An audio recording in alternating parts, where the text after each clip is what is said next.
여러분 안녕하세요. 이승장입니다. 제가 인생 8학년을 맞으면서 한 주에 한 번씩 영상 메시지를 전해야 되겠다 하고 결심을 했습니다. 근데 생각보다 참 힘드네요. 여러분들의 기도와 도움을 요청합니다. 오늘부터 23년도 고난주간이 시작이 됩니다. 오늘 구약의 복음서라고 불리우는 이사야 53장 4절에서부터 6절을 묵상하려고 합니다. 본문을 한번 같이 읽겠습니다. 그는 실로 우리의 질고를 지고 우리의 슬픔을 당하였거늘 우리는 생각하기를 그는 징벌을 받아 하나님께 맞으며 고난을 당한다 하였노라.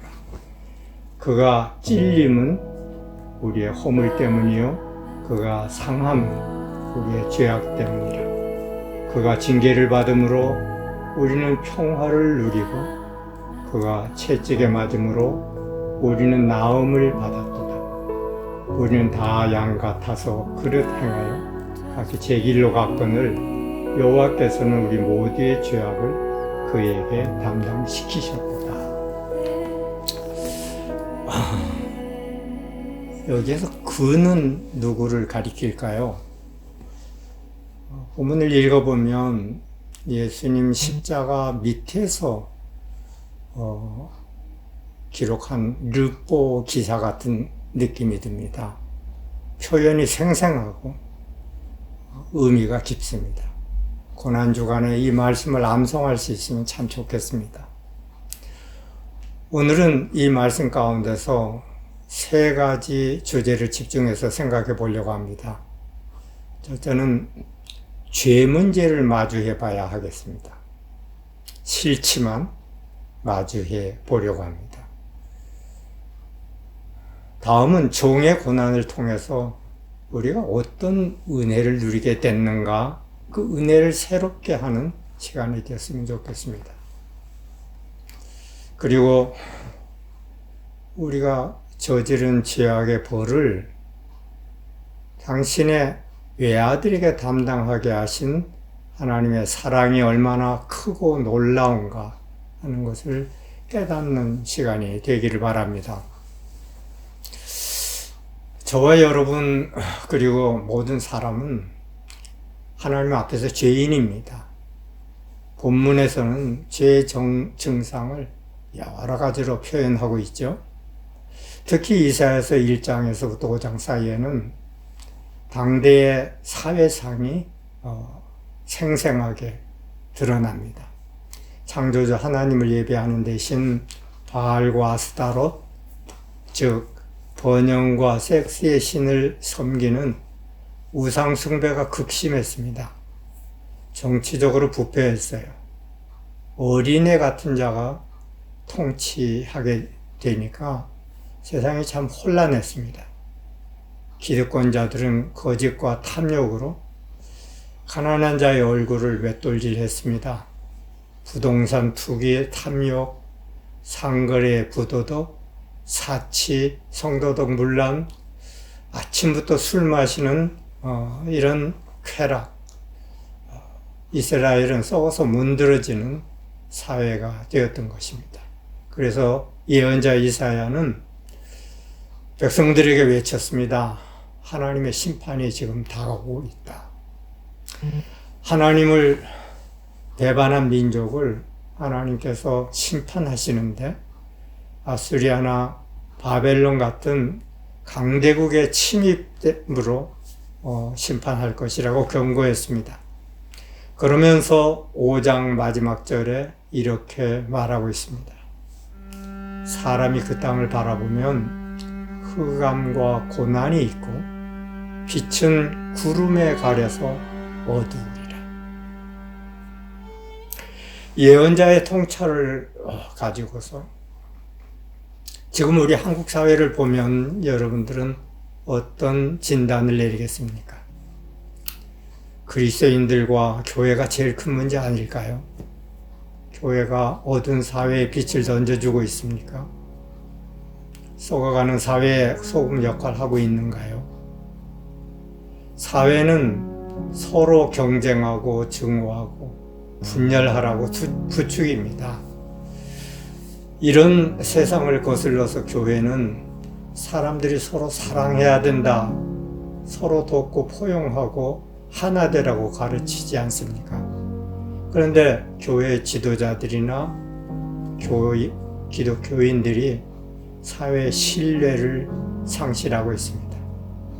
가장 큰 이유는 그리스도인들이 또한 교회가 이기적이고 부도덕하고 교양 없는 집단으로 매도되고 있는 것입니다.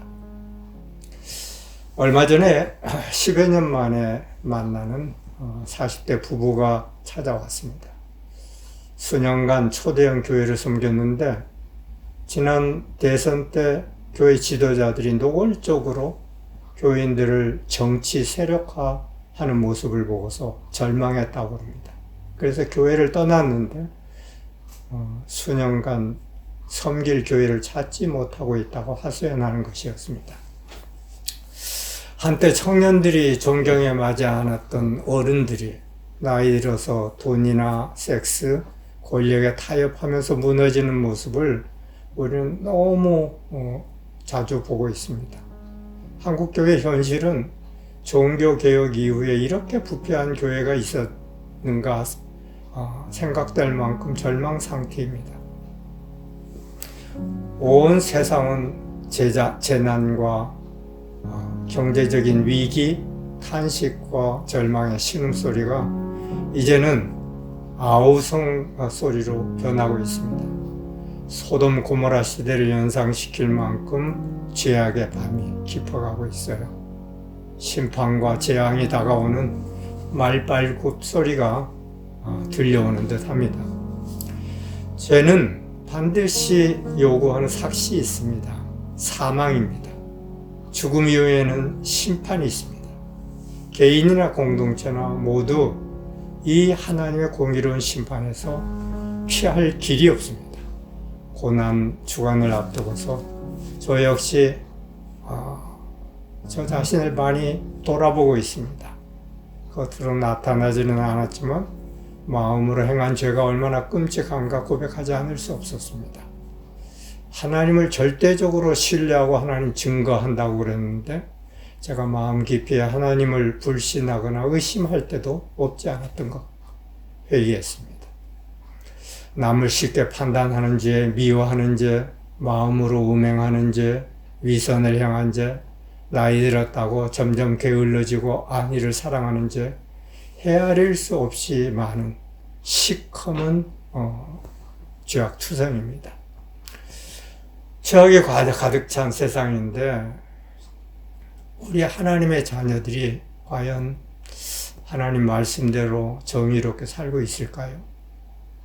예수 믿고 그의 제자가 된다는 것은 꼭 물질적으로 복받고 편안한 삶만은 아닙니다. 악을 향한 하나님의 분노와 아픔을 예민하게 공감하며 사는 삶이기 때문입니다. 악을 향한 분노와 슬픔으로 그치지 않고 우리는 또한 하나님의 대안을 세상에 제시해야 할 책임이 있습니다. 난 그래도 잘 살아왔어. 이렇게 자기 의를 주장할 수 있을까요? 사도 바울까지도 나는 죄인의 괴수다. 이렇게 고백하지 않았습니까? 우리는 솔직하게 주님의 사죄의 은총이 필요한 존재라는 것을 인정해야 할 것입니다. 종이신 예수님은 우리 죄악 때문에 고난을 당하셨습니다. 고난당한 종의 노래는 구약 성경 가운데서 메시아를 통한 계속 사역이 가장 잘 드러난 텍스트라고 할 수 있습니다. 4절에서 6절 사이를 보면 그는 우리의 질고를 진다. 우리의 슬픔을 당한 분이라. 5절에는 그가 찔림이 우리의 허물 때문이고 그가 상처받는 게 우리의 죄악 때문이고 그가 벌과 징계를 받는 것, 그가 채찍에 맞는 것 모두 다 때문이라고 했습니다. 6절에는 우리 모두의 죄악을 그에게 담당시키셨도다 했습니다. 복음서를 읽으면서 우리는 예수님이 3년간의 공생의 가운데 겪으신 질고와 슬픔을 만나게 되죠. 예수께서 당하신 고난이 어떤 고난입니까? 찔림, 상함, 징계받음, 채찍에 맞음, 하나님께 버림받고 죽는 아픔. 하나님 어찌하여 나를 버리시나이까 하고 죽으신 질고와 고통입니다. 십자가 고난은 인간이 겪을 수 있는 극한의 고난을 말합니다. 이런 모든 우리 주님의 고통과 슬픔이 자기 죄값을 치른 게 아니라 저와 여러분의 죄악 때문입니다. 이것이 고난의 종 메시아의 죽음이었던 것입니다. 심장 이식 수술이 있습니다. 심장병으로 죽어가는 환자에게 뇌사 상태에 빠진 환자의 건강한 심장을 기증받아서 이식하는 수술이죠. 우리는 죽을 수밖에 없는 병자들인데 예수님의 심장을 받아서 교환해서 새 생명을 얻은 자입니다. 심장 이식 수술에도 사람은 언젠가 다 죽습니다. 그러나 예수님의 심장을 받은 자들에게는 영원한 생명을 주십니다. 우리 하나님은 독생자 예수 그리스도를 고난의 종으로 우리 위해 주신 사랑의 아버지십니다. 다시 읽습니다. 6절입니다. 우리는 다 양 같아서 그릇 행하여 각기 제 길로 갔거늘 여호와께서는 우리 모두의 죄악을 그에게 담당시키셨도다. 하나님은 왜 독생자를 죽게 하시면서까지 우리를 구원하셨을까요? 하나님은 공의로우시기 때문에 죄악을 벌하지 않으실 수가 없습니다. 동시에 하나님은 사랑이시기 때문에 죄인을 용서하지 않을 수가 없습니다. 십자가의 죽음은 죄를 미워하시기 때문에 죄를 벌하실 수밖에 없는 하나님의 거룩하심을 만족시켜줍니다. 동시에 죄인을 구원하지 않으실 수가 없는 하나님의 사랑이 동시에 만족됩니다. 그러니까 십자가에서 하나님의 공의와 사랑, 하나님의 은혜와 진리가 서로 입을 맞추는 역사가 이루어진 것입니다. 하나님은 죄 없으신 고난의 종 예수님을 십자가에 우리 죄를 대신하여 속죄 제물로 내어주심으로써 인류를 구속하는 과업을 이루셨습니다. 예수님을 통해 우리는 하나님과 바른 관계를 회복하게 됐습니다. 하나님을 아버지라고 부르고 나는 하나님의 자녀다 이렇게 고백할 수 있게 됐습니다. 인간 사이의 관계도 회복이 됐습니다. 사랑은 그러기 때문에 말로만 하는 립 서비스가 아닙니다. 자기를 희생하는 행동으로 확인이 됩니다. 저는 20대 초에 대학생 선교단체에서 이 십자가에서 나를 위해서 죽으신 예수님을 믿고 나서 늘 외우던 말씀이 있습니다. 로마서 5장 8절입니다. 우리가 아직 죄인 되었을 때 그리스도께서 우리 죄를 위하여 죽으심으로 하나님께서 우리에 대한 자기의 사랑을 확증하셨느니라. 우리 부부에게는 하나뿐인 첫 딸 한나가 있었습니다. 1977년 바로 이 고난 주간에 죽었습니다. 심장 수술을 마친 열흘 후에 세브란스 병원 중환자실에서 수술 후에 온 몸이 찢긴 채 이 세상을 떠났습니다. 제가 딸의 시신을 안고 영안실로 가는 그 길이 왜 그렇게 참혹하게 느껴졌는지 모릅니다. 아직도 그때를 생각하면 칼로 가슴을 에이는 듯한 고통과 슬픔을 느끼고 있습니다. 우리가 다른 사람에게 호의를 베풀 수 있지만 자식을 내어줄 수 있는 부모는 없습니다. 하나님이 당신의 품 안에 안으셨던 독생자를 우리 위해서 내어주신 그 아픈 사랑, 그 큰 사랑, 그것을 저는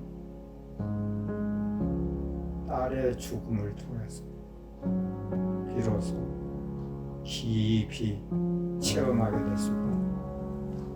그런 점에서 이 고난주간 동안 우리 모두 하나님의 사랑, 나 같은 것을 버리지 않고 사랑해 주신 아버지 하나님의 사랑을 기억하고 감사할 수 있기를 바랍니다. 이 말씀 그대로 예수님은 십자가에 못 박혀 죽으시면서 이렇게 외치셨습니다. 다 이루었다. 이사야 선지자를 통하여서 고난의 종을 예언하신 하나님의 뜻, 온 인류를 독생자의 십자가 죽음을 통해서 건지시려고 하는 하나님의 구속 계획은 다 이루어진 것입니다.